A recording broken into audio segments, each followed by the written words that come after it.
Today also we discuss about question paper review of electrical utility engineering section 2. Already ನಾನು section 1, 3, 4, 5 ವಿಡಿಯೋನ ಮಾಡಿ ಹಾಕಿದ್ದೀನಿ. ಏನೇನು ಇಂಪಾರ್ಟೆಂಟ್ ಕ್ವಶನ್ ಬರುತ್ತೆ ಒಂದೊಂದು ಪ್ರಾಬ್ಲಮ್ ಕೂಡ ಸಾಲ್ವ್ ಮಾಡಿದ್ದೀನಿ. ಸೊ ನೀವು ಯಾರಾದರೂ ನೋಡಿಲ್ಲ, ಏನೋ ಡೌಟ್ ಇತ್ತು ಅಂದರೆ ಸೊ ಮತ್ತೆ ಆ ವಿಡಿಯೋನ ನೋಡಿ. ಸೊ ಇವತ್ತು ನಾವು ಸೆಕ್ಷನ್ 2 ಅಲ್ಲಿ ಏನೇನು ಬರುತ್ತೆ ನೋಡ್ತಾ ಹೋಗೋಣ. ಸೊ ಇಲ್ಲಿ ಮೇಜರಾಗಿ ಎರಡು ವಿಷಯ ನಾನು ಹೇಳಲಿಕ್ಕೆ ಇಷ್ಟಪಡ್ತೇನೆ. ಒಂದು ಇಲ್ಯುಮಿನೇಷನ್ನು, ಸೆಕೆಂಡ್ ಒನ್ ಸೋಲಾರ್ ಮತ್ತು ಯು ಪಿ ಎಸ್. ನಿಮಗೆ ಸೋಲಾರು ಮತ್ತು ಯು ಪಿ ಎಸ್ನ ನಾನು ಮತ್ತೆ ನೆಕ್ಸ್ಟ್ ವಿಡಿಯೋದಲ್ಲಿ ನಾನು ಹೇಗೆ ಪ್ರಾಬ್ಲಮ್ನ ಸಾಲ್ವ್ ಮಾಡಬೇಕಂತ ಲೇಟರಾಗಿ ಮತ್ತೊಂದು ವಿಡಿಯೋ ಮಾಡ್ತೀನಿ. ಯಾಕೆಂದರೆ ಅದರಲ್ಲಿ ಲಾಟ್ ಆಫ್ ಕನ್ಫ್ಯೂಷನ್ ಇದೆ, ಅಂದರೆ ಡೈರೆಕ್ಟಾಗಿ ಬರಲ್ಲ. ಸೊ ನೀವು ಅದನ್ನು ಒಂದೊಂದು ಪ್ರಾಬ್ಲಮ್ಗೆ ಒಂದೊಂದು ಸ್ಟೆಪ್ ತೊಗೋಬೇಕಾಗುತ್ತೆ, ಕನ್ಫ್ಯೂಸ್ ಆಗುತ್ತೆ. ಅದಕ್ಕೆ ನಾನು ಅದನ್ನು ಮತ್ತೆ ಮಾಡಿ ಹಾಕ್ತೀನಿ. ಸೊ ಈ ವಿಡಿಯೋದಲ್ಲಿ ನಾನು ಇಲ್ಯುಮಿನೇಷನ್ ಬಗ್ಗೆ ಹೇಳ್ತಾ ಹೋಗ್ತೀನಿ. ಫಸ್ಟು ನಾವು ಸೆಕ್ಷನ್ 2 ಅಲ್ಲಿ ಏನೇನು ಕ್ವಶನ್ ಬರುತ್ತೆ ಅಂತ ನೋಡೋದಾದರೆ ಸೊ ಎಲ್ಲ ಕ್ವಶನನ್ನು ಕೂಡ ನಾನಿಲ್ಲಿ ಹಾಕಿದ್ದೀನಿ. ಯು ಪಿ ಎಸ್ ಆಗಿರ್ಬೋದು, ಸೋಲಾರ್ ಆಗಿರ್ಬೋದು. ಸೊ ಈ ಪಾಸಿಬಲ್ ನಮಗೆ ಇಷ್ಟು ಕ್ವಶನ್ ಪೇಪರಲ್ಲಿ ಬಂದಿರೋಂಥ ಕ್ವಶನ್ ಕೂಡ ನಾನಿಲ್ಲಿ ಒನ್ ಬೈ ಕೊಡ್ತಾ ಹೋಗಿದ್ದೀನಿ. ಸೊ ನೋಡ್ತಾ ಹೋಗಿ ಎಲ್ಲ ಕ್ವಶನ್ ಕೂಡ ರಿಪೀಟೆಡ್ ಕ್ವಶನ್ಗಳು ಇಲ್ಲಿ ಹಾಕಿದ್ದೀನಿ. ಇಲ್ಯುಮಿನೇಷನಲ್ಲಿ ಕೂಡ ಎಷ್ಟು ಕ್ವಶನ್ ಬಂದಿದೆ ಅದೆಲ್ಲ ಕೂಡ ಹಾಕಿದ್ದೀನಿ ನಾನು. ಸೊ ನೀವು ಇದನ್ನು ಒನ್ ಬೈ ಕಾಪಿ ಮಾಡಿಕೊಂಡು ಅಥವಾ ಬರೆದಿಟ್ಕೊಂಡು ನೀವು ಬೇಕಾದ್ರೆ ಆನ್ಸರ್ ನೋಟ್ಸಲ್ಲೂ ನೋಡ್ಬೋದು. ನೋಟ್ಸು ಕೂಡ ಡಿಸ್ಕ್ರಿಪ್ಷನಲ್ಲಿ ಕೊಟ್ಟಿರ್ತೀನಿ, ಚೆಕ್ ಮಾಡ್ಕೊಳ್ಳಿ. ಮತ್ತು ಇವತ್ತು ನಾವು ಇಲ್ಯುಮಿನೇಷನ್ ಬಗ್ಗೆ ಒಂದು ಪ್ರಾಬ್ಲಮ್ನ ಮಾಡ್ತಾ ಹೋಗ್ತೀನಿ. ಸೊ ಫಸ್ಟ್ ಒಂದು ಎಕ್ಸಾಂಪಲ್ ತೊಗೋಣ ನೋಡಿ. A factory set measure 45 metre into 18 meter width was required to be illuminated by means of lamp mounted 9 meter above the working plane. The average illumination required is about 35 luminous per meter square. Coefficient of utilization factor is 0.5 and maintenance factor is 0.8. Space height ratio is unity means 1, and illumination efficiency of the lamp is 40 luminous per watt. Calculate the total wattage and number of lamp. Then draw the arrangement of lighting point and draw the layout of wiring. So ಇಲ್ಲಿ question ನೋಡಿ, 3 ಕೇಳಿದ್ರಿ. Calculate the total wattage and number of lamp ಎಷ್ಟು ಬರುತ್ತೆ ಅಷ್ಟು ಕಂಡುಹಿಡಬೇಕು. ಮತ್ತು ಅಡಿಷನ್ನಾಗಿ then draw the arrangement of lighting points. So ಎಲ್ಲೆಲ್ಲಿ ಪಾಯಿಂಟ್ಸ್ ಬರುತ್ತೆ ಅದು ಅರೇಂಜ್ ಮಾಡಬೇಕು. And draw the layout diagram. ಇಷ್ಟು ನಮ್ಮದು ಕ್ವಶನ್. ಸೊ ಇದನ್ನು ಕ್ವಶನ್ ಎಲ್ಲ ಥರನೂ ಹೀಗೆ ಇರುತ್ತೆ, ಬಟ್ ಅದು ವ್ಯಾಲ್ಯೂ ಮಾತ್ರ ಚೇಂಜ್ ಇರುತ್ತೆ. ಸೊ ಯಾವ ವ್ಯಾಲ್ಯೂನ ಎಲ್ಲಿ ಹೇಗೆ ಹಾಕಬೇಕು ಅಂತ ನೀವು ನೋಡ್ತಾ ಹೋಗಬೇಕು. ನಾನಿಲ್ಲಿ ಸ್ಟ್ಯಾಂಡರ್ಡ್ ಫಾರ್ಮುಲಾ ಸ್ಟೆಪ್ಗಳು ಕೊಟ್ಟಿದ್ದೀನಿ. ಇದಕ್ಕೆ ನೀವು ನೆಕ್ಸ್ಟ್ ಅಪ್ಲೈ ಮಾಡ್ತಾ ಹೋದರೆ ಸಾಕು. ಸೊ ಫಸ್ಟ್ ಸೊಲ್ಯೂಷನ್ಗೆ ಬರೋಣ. Giving data, what are the giving data ಕೊಟ್ಟಿದ್ದಾರೆ ಬರ್ಕೊಳ್ಳಿ. Area is giving 45 into 18. 45 means length and width. So ಎರಡನ್ನೂ ಕ್ಯಾಲ್ಕುಲೇಟ್ ಮಾಡಿ ಇಟ್ಕೊಂಡಿದ್ವಿ. 810 ಮೀಟರ್ ಸ್ಕ್ವೇರ್ ಬರುತ್ತೆ. ಮತ್ತು ಇಲ್ಯುಮಿನೇಷನ್ ಕೊಟ್ಟಿದ್ದಾರೆ 35 luminous per meter square. Mounting height, so ಒಂದು ಗೋಡೆ ಹೈಟ್ ಬಂತು ಅಂದರೆ ಮೌಂಟಿಂಗ್ ಲ್ಯಾಂಪನ್ನು ಮೌಂಟ್ ಮಾಡೋಂಥ height 9 meters. Utilization factor 0.5, maintenance factor 0.8, space height ratio unity ಅಂತ ಕೊಟ್ಟಿದ್ದಾರೆ 1, and illumination efficiency 40 luminous per watt. ಇದು ನಮಗೆ ಬಂದಿರೋಂಥ ಅಂದರೆ ಪ್ರಾಬ್ಲಮಲ್ಲಿ ಕೊಟ್ಟಿರೋಂಥ given data. First given data ಬರ್ಕೊಂಡ್ರೆ ನಮ್ಗೆ ಈಸಿಯಾಗಿ ನೆಕ್ಸ್ಟ್ ಹೇಗೆ ಅಪ್ಲೈ ಮಾಡ್ತಾ ಹೋಗ್ಬೋದು ಅಂತ ನೋಡ್ತಾ ಹೋಗ್ಬೋದು. ಸೊ ಫಸ್ಟ್ ಸ್ಟೆಪ್ ನೋಡೋದಾದ್ರೆ ಟೋಟಲ್ ಲೂಮಿನಸ್ ರಿಕ್ವೈರ್ಡ್ ಅಂದರೆ ಒಂದು ಅವ್ರ ಏರಿಯಾ ಕೊಟ್ಟಿದ್ದಾರೆ ಲೆಂತ್ ಮತ್ತು ವಿಡ್ತ್. ಆ ವಿಡ್ತಲ್ಲಿ ಟೋಟಲ್ ನಮಗೆ ಎಷ್ಟು ಲೂಮಿನಸನ್ನು ರಿಕ್ವೈರ್ಡ್ ಆಗುತ್ತೆ.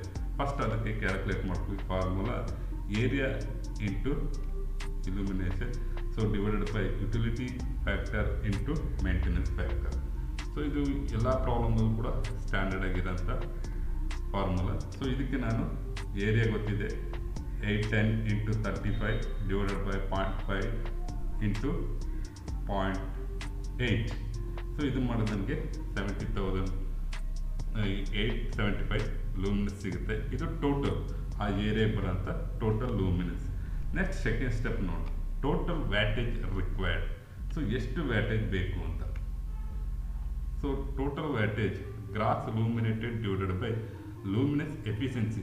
ಸೊ ಎಫಿಷಿಯನ್ಸಿ ಆಲ್ರೆಡಿ ಕೊಟ್ಟಿದ್ದಾರೆ, ನಾವು ಗ್ರಾಸ್ ಲೂಮಿನಸ್ ರಿಕ್ವೈರ್ಡ್. ಸೊ ಮೇಲ್ಗಡೆ ಎಷ್ಟು ಟೋಟಲ್ ಲೂಮಿನಸ್ ಬೇಕು ಅಂತ ಕಂಡುಹಿಡಿದಿದ್ದೀವಿ, ಅದನ್ನು ನಮಗೆ ಡಿವೈಡ್ ಮಾಡಿದ್ರೆ ಟೋಟಲ್ ವ್ಯಾಟೇಜ್ ಸಿಗುತ್ತೆ 1772 ವ್ಯಾಟ್ಸ್. ಸೊ ಇಷ್ಟು ಟೋಟಲ್ ವ್ಯಾಟ್ಸ್ ನಮಗೆ ಬೇಕಾಗಿರೋದು. Next third step, space height ratio. Space height ratio ಕೊಟ್ಟಿದ್ದಾರೆ. ಇದು ಏನಕ್ಕೆ ಬೇಕು ಅಂದರೆ, ಸೊ ನಮಗೆ ಮೌಂಟಿಂಗ್ ಅಂದರೆ ಡಿಸ್ಟೆನ್ಸ್ ಬಿಟ್ವೀನ್ ಲ್ಯಾಂಪ್, ಹಾರಿಜಾಂಟಲಲ್ಲಿ ಎಷ್ಟು ಮೌಂಟ್ ಮಾಡಬೇಕು, ಸಾರಿ ಲೆಂತ್ ವೈದಲ್ಲಿ ಎಷ್ಟನ್ನು ಮೌಂಟ್ ಮಾಡಬೇಕು, ಮತ್ತು ವಿಡ್ತ್ ವೈದಲ್ಲಿ ಎಷ್ಟನ್ನು ನಾವು ಲ್ಯಾಂಪನ್ನು ಮೌಂಟ್ ಮಾಡಬೇಕು ಅಂತ ಕ್ಯಾಲ್ಕುಲೇಟ್ ಮಾಡಲಿಕ್ಕೆ ಇದು ಈಸಿ. ಅದಕ್ಕೆ ಈ ಫಾರ್ಮುಲಾ ಕೊಟ್ಟಿದ್ದೀವಿ. So standard. ಸೊ ಮುಂದೆ ನಿಮಗೆ ಗೊತ್ತಾಗ್ತದೆ ಹೇಗೆ ಅಂತೇಳಿ. ಸೊ ಇಲ್ಲಿ ಸ್ಪೇಸ್ ಹೈಟ್ ರೇಷಿಯೋ ಕೊಟ್ಟಿದ್ದಾರೆ. ನಮಗೆ ಬೇಕಾಗಿರೋದು ಡಿಸ್ಟೆನ್ಸ್ ಬಿಟ್ವೀನ್ ಲ್ಯಾಂಪ್ ಗೊತ್ತಾಗಬೇಕು. ಅದಕ್ಕೋಸ್ಕರ ನೋಡಿ, ಫೋರ್ತ್ ಒನಲ್ಲಿ distance between lamp is equal to space height ratio into mounting height. So space height ರೇಷಿಯೋನು ಗೊತ್ತಿದೆ, ಮೌಂಟಿಂಗ್ ಹೈಟ್ ಕೂಡ ಗೊತ್ತಿದೆ. So space height ratio 1, mounting height ಬಂದು 9. So is equal to 9 meters. ಅಂದರೆ ಒಂದು ಲ್ಯಾಂಪಿಂದ ಇನ್ನೊಂದು ಲ್ಯಾಂಪಿಗೆ ಡಿಸ್ಟೆನ್ಸ್ ಎಷ್ಟಪ್ಪ ಅಂದರೆ 9 ಮೀಟರ್ಸ್. ಸೊ ಟೋಟಲ್ ಲ್ಯಾಂಪ್ ಎಷ್ಟು ಬೇಕು ಅದನ್ನು ಮುಂದೆ ಕಂಡುಹಿಡಿತಾ ಹೋಗ್ತೀನಿ. ಸೊ ಈಗ number of lamps along length ಸೈಡಲ್ಲಿ ಎಷ್ಟು ಲ್ಯಾಂಪ್ ಬೇಕು ಅಂತ. ಸೊ ಅದಕ್ಕೆ ಒಂದು ಫಾರ್ಮುಲಾ ಇದೆ ನೋಡಿ, length divided by distance between lamp. So number of lamp along length side. So length ಎಷ್ಟು ಕೊಟ್ಟಿದ್ದಾರೆ ನಮಗೆ 45. ಸೊ ಅದರಲ್ಲಿ ನಮಗೆ ಎಷ್ಟು ಬೇಕು ಲ್ಯಾಂಪ್, ಒಂದು ಡಿಸ್ಟೆನ್ಸು ಒಂದು ಲ್ಯಾಂಪಿಂದ ಇನ್ನೊಂದು ಲ್ಯಾಂಪ್ ಡಿಸ್ಟೆನ್ಸ್ ಬಂದು 9 ಮೀಟರ್ಸ್. ಸೊ 45 ಡಿವೈಡೆಡ್ ಬೈ 9 ಮಾಡಿದರೆ ನಮಗೆ 5 ನಂಬರ್ಸ್ ಬೇಕಾಗುತ್ತೆ. ಒಂದು ಲೆಂತಲ್ಲಿ ನಮಗೆ 5 ನಂಬರ್ ಲ್ಯಾಂಪ್ ಬೇಕು. ಸೊ ಅದೇ ರೀತಿ ನಾವು ವಿಡ್ತ್ ವೈಸ್ ಕೂಡ ಕಂಡುಹಿಡ್ಕೊಳ್ಳೋಣ. So width divided by distance between lamp, width divided by distance between lamp ಮಾಡಿದರೆ ಸೊ ನಮಗೆ ವಿಡ್ತ್ 18. ಸೊ ಇದು ಬಂದು ಡಿಸ್ಟೆನ್ಸ್ ಬಿಟ್ವೀನ್ ಲ್ಯಾಂಪ್ ಇದ್ಬಿಟ್ಟು 9. ಸೊ 2 ನಂಬರ್ಸ್ ಬೇಕು. ಸೊ ಈಗ ವಿಡ್ತ್ ವೈಸಲ್ಲಿ ಎಷ್ಟು ಲ್ಯಾಂಪ್ ಬೇಕು ಅಂತ ಗೊತ್ತಾಯಿತು, ಲೆಂತ್ ವೈಸಲ್ಲಿ ಎಷ್ಟು ಲ್ಯಾಂಪ್ ಬೇಕು ಅಂತ ಗೊತ್ತು. ಈಗ ಟೋಟಲ್ ಲ್ಯಾಂಪ್ ರಿಕ್ವೈರ್ಡ್, ಆ ಏರಿಯಾದಲ್ಲಿ ಎಷ್ಟು ಲ್ಯಾಂಪ್ ಬೇಕು ಅನ್ನೋದನ್ನು ನಡೀತಾ ಹೋಗೋಣ. ಸೊ ನಂಬರ್ ಆಫ್ ಲ್ಯಾಂಪ್ ಇದು ಕೊಟ್ಟು 5 × 2. ಸೊ 5 × 2 ಮಾಡಿದ್ರೆ 10 ನಂಬರ್ಸ್ ಲ್ಯಾಂಪ್ ಬರುತ್ತೆ. ಸೊ ನಮಗೆ ಏರಿಯಾ ಬಂದು 45 × 18 ಇದೆ. ಸೊ ಅವೆರಡಕ್ಕೂ ನಮಗೆ ಆ ಏರಿಯಾದಲ್ಲಿ ಬೇಕಾಗಿರೋಂಥ ನಂಬರ್ ಆಫ್ ಲ್ಯಾಂಪ್ ಎಷ್ಟಪ್ಪ ಅಂದರೆ 10 ನಂಬರ್ಸ್ ಲ್ಯಾಂಪ್ ಬೇಕು.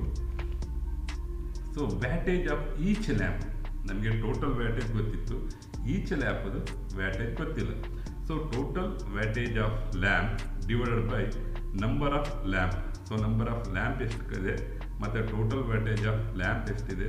ಸೊ ಇದನ್ನು ಡಿವೈಡ್ ಮಾಡಿದರೆ ನೋಡಿ, so total wattage of lamp ಬಂದು ನಮಗೆ 1772 ವ್ಯಾಟ್ ಬಂದಿದೆ.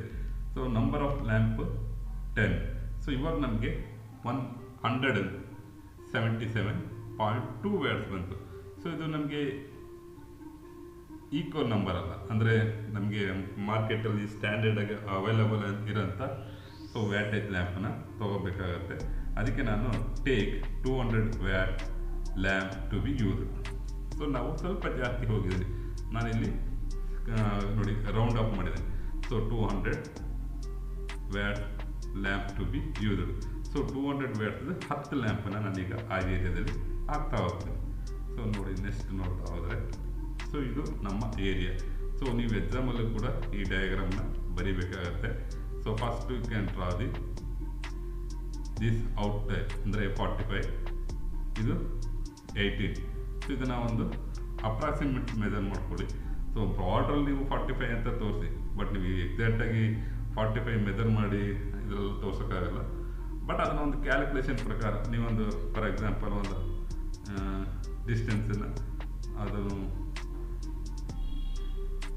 ಡಿಸ್ಟೆನ್ಸನ್ನು ಬರೀರಿ. ಆ ಡಿಸ್ಟೆನ್ಸನ್ನು ಬರೆದು ಅಪ್ರಾಕ್ಸಿಮೇಟ್ ಒಂದಕ್ಕೆ ಎಷ್ಟೆಷ್ಟು ಡಿಫ್ರೆನ್ಸ್. ಸೊ ನೋಡಿ, ಇದು ವಾಲಿಂದ 45 ಡಿಸ್ಟೆನ್ಸ್ ಕೊಟ್ಟಿದ್ದೀನಿ. ನೆಕ್ಸ್ಟ್ 9, 9, 9, 9. ಸೊ 5 ಲ್ಯಾಂಪ್ ಇದೆ, 5ಕ್ಕೂ ಕೊಡ್ತಾ ಇದ್ದೀನಿ. ಇಲ್ಲಿ 45 ಇವೆರಡು ಸೇರಿದ್ರೆ 9 ಆಗುತ್ತೆ. ಸೊ ಒಂದು ಲ್ಯಾಂಪಿಂದ ಇನ್ನೊಂದು ಲ್ಯಾಂಪಿಗೆ ಡಿಸ್ಟೆನ್ಸ್ ಎಷ್ಟಪ್ಪ ಅಂದರೆ 9. ಸೊ ಹಾಗೇನೆ ನಾವು ಇಲ್ಲಿ 45 ಬಿಟ್ಟು ಇಲ್ಲಿ 45 ಬಿಟ್ಟು ಒಂದಕ್ಕೆ 9. ಸೊ ಈಗ ಒಂದು ಟೇಪನ್ನು ನೀವು ರೌಂಡ್ ಮಾಡಿದರೆ ಹೇಗೆ ನೋಡಿ, ಈ 45 ಎರಡು ಸೇರಿದ್ರು ಕೂಡ 9 ಆಗುತ್ತೆ. ಸೊ ಈ ಥರ ನೀವು ಎಕ್ಸಾಮಲ್ಲಿ ಲ್ಯಾಂಪ್ ಪೊಸಿಷನ್ನ ಬರೀಬೇಕಾಗತ್ತೆ. ನೆಕ್ಸ್ಟ್ ಇದು ಲೇಔಟ್ ಆಫ್ ವೈರಿಂಗ್. ಸೊ ವೈರಿಂಗ್ನು ಕೂಡ ಕೇಳಿದ್ದಾರೆ ಇಲ್ಲಿ. ಸೊ ವೈರಿಂಗ್ ನೋಡಿ, ಇಲ್ಲಿ ನಾನು 3 ಫೇಸ್ ಸಪ್ಲೈ ತೊಗೊಂಡಿದ್ದೀನಿ RYB. ಸೊ ನಮಗೆ ಒಂದು ಲೋ ಸರ್ಕ್ಯೂಟ್ ಮೇಲೆ ನಾವು ಒಂದು ರೆಸಿಡೆನ್ಷಿಯಲಿ ಬಂದರೆ ಸ್ಟ್ಯಾಂಡರ್ಡ್ ವೋಲ್ಟೇಜ್ ಗೊತ್ತಿದೆ ನಿಮಗೆ, ಸ್ಟ್ಯಾಂಡರ್ಡ್ ವ್ಯಾಟ್ ಒಂದು ಸಬ್ ಸರ್ಕ್ಯೂಟ್ ಮೇಲೆ 800 ವ್ಯಾಟ್ಗಿಂತ ಜಾಸ್ತಿ ಹಾಕಬಾರ್ದು.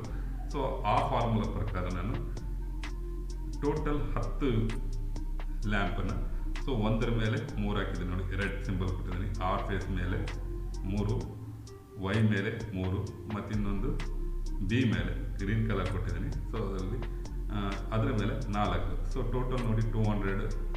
ಇಲ್ಲಿ 3 ಲ್ಯಾಂಪು, 200 ಸೆಕೆಂಡ್ ಸರ್ಕ್ಯೂಟ್ ಮೇಲೆ 3 ಲ್ಯಾಂಪು ಮತ್ತು ಥರ್ಡ್ ಸರ್ಕ್ಯೂಟ್ ಮೇಲೆ 4 ಲ್ಯಾಂಪು. ಟೋಟಲ್ ನಮಗೆ 100 ಅಂದರೆ 1000 ವ್ಯಾಟ್ ಕೂಡ ನಾನು ಸಪ್ರೇಟಾಗಿ ಇದು ಮಾಡಿ ಕೊಟ್ಟಿದ್ದೀನಿ. ಸೊ ಎಕ್ಸಾಮಲ್ಲಿ ಇಷ್ಟು ಬರೆದ್ರೆ ಆಯಿತು. ಬಟ್ ನೀವು ಏನೇ ಮಾಡಿದ್ರು ಈ ಫಾರ್ಮುಲಾನ ಮಾತ್ರ ನೀವು ನೆನಪಿಟ್ಕೊಳ್ಳಿ. ಸೊ ನೋಡಿ, ಈ ಪೇಜಲ್ಲಿ ಇದೆಯಲ್ಲ, ಇಷ್ಟು ಫಾರ್ಮುಲಾ ನೀನು ಕರೆಕ್ಟಾಗಿ ನೆನಪಿಟ್ಕೊಂಡ್ರೆ ಈ ಫಾರ್ಮುಲಾಗೆ ಅಪ್ಲೈ ಮಾಡ್ತಾ ಹೋಗ್ಬೋದು. ಸೊ ಎಕ್ಸಾಮಲ್ಲಿ ಈ ಫಾರ್ಮುಲಾಗೆ ನೀವು ಅಪ್ಲೈ ಮಾಡ್ತಾ ಈಸಿಯಾಗಿ ಪ್ರಾಬ್ಲಮ್ನ ಸಾಲ್ವ್ ಮಾಡ್ಬೋದು. ಒಂದು 2-3 ಪ್ರಾಬ್ಲಮ್ನ ವರ್ಕೌಟ್ ಮಾಡಿ. ಸೊ ಇದು ಈಸಿಯಾಗಿ ಸ್ಕೋರ್ ಮಾಡ್ಬೋದು. ಸೊ ಅಷ್ಟು ಹೇಳ್ತಾ ನಿಮಗೆ ನೆಕ್ಸ್ಟ್ ವಿಡಿಯೋದಲ್ಲಿ ನಾನು 1 by 1 ಮಾಡ್ತಾ ಹೋಗ್ತೀನಿ, ಅಂದರೆ ಸೋಲಾರ್ UPS. ಸೊ ಮತ್ತು ಇನ್ನೊಂದು ಕೆಲವರು ಕೇಳಿದ್ದಾರೆ ಡಿ ಜಿ ಮೇಲೆ ಪ್ರಾಬ್ಲಮ್ಮು ಸರ್, ಎಸೆನ್ಷಿಯಲ್ ಲೋಡೆಲ್ಲ ಹೇಗೆ ಕ್ಯಾಲ್ಕುಲೇಟ್ ಮಾಡೋದಂತ. ನೆಕ್ಸ್ಟ್ ಕಮ್ಮಿಂಗ್ ವಿಡಿಯೋದಲ್ಲಿ ನಿಮಗೆ ಎಕ್ಸಾಮ್ ಬರೆಯೋಷ್ಟೊಳಗೆ ಅದನ್ನು ನಾನು ಕವರ್ ಮಾಡಲಿಕ್ಕೆ ಟ್ರೈ ಮಾಡ್ತೀನಿ. So thank you for watching.